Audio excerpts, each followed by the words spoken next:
magaalal kantuun garansi malee diidee ikoto arrooma shaggee bareedaa ishee yaa magaalal kantuun garansi malee diidee ikoto arrooma.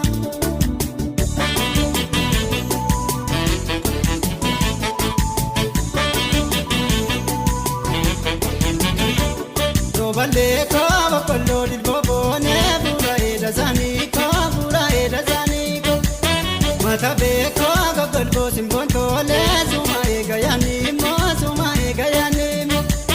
waatilee koo bareedu shambubuuba bantu mata sharrooba robalee koo bareedu warroontaala kootu si butteengaala maaloo si butteengaale.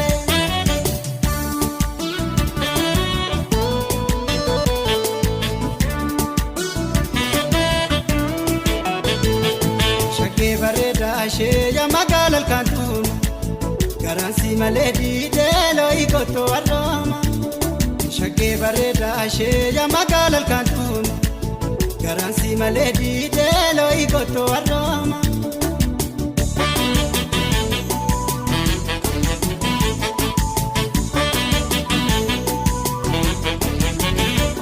Robalee koo yaanka kodoloolee bofti kufoora sirba bofto cufarra sirba mata beeko sinanka kodoloolee harme sumame jirba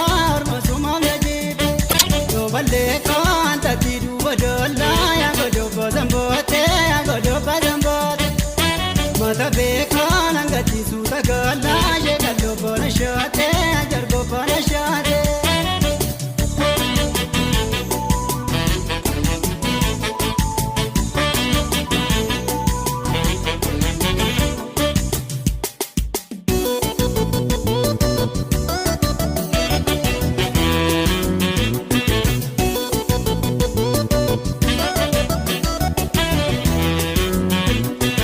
Kenya yaani eshoolee garreegamoo darbanaa eshoolee nafi kootu yaadanii eshoolee sumaa boona daananii eshoolee baloo bishingaa cabsaa eshoolee madaan garboo tottolaa eshoolee kan goodeessi obsaa eshoolee bareedoo nyaara kuulaa eshoolee dibbee kalloo gashaa manni keenya doodolee.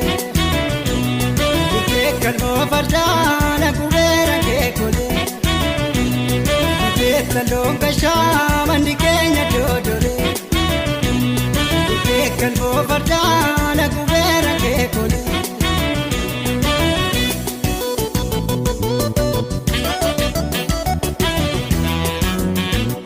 Kanisa sheeki beeshoolee jeekaa kubatoo lagaa shoolee Talisa yodi beeshoolee seenaan nula choota baay'ashoolee murena no moraayashoolee nakaraan karaan jeraayashoolee noveena no dobaayashoolee rakkatoon narraan jeraayashoolee jibbeetta loogashaa manni keenya doodoree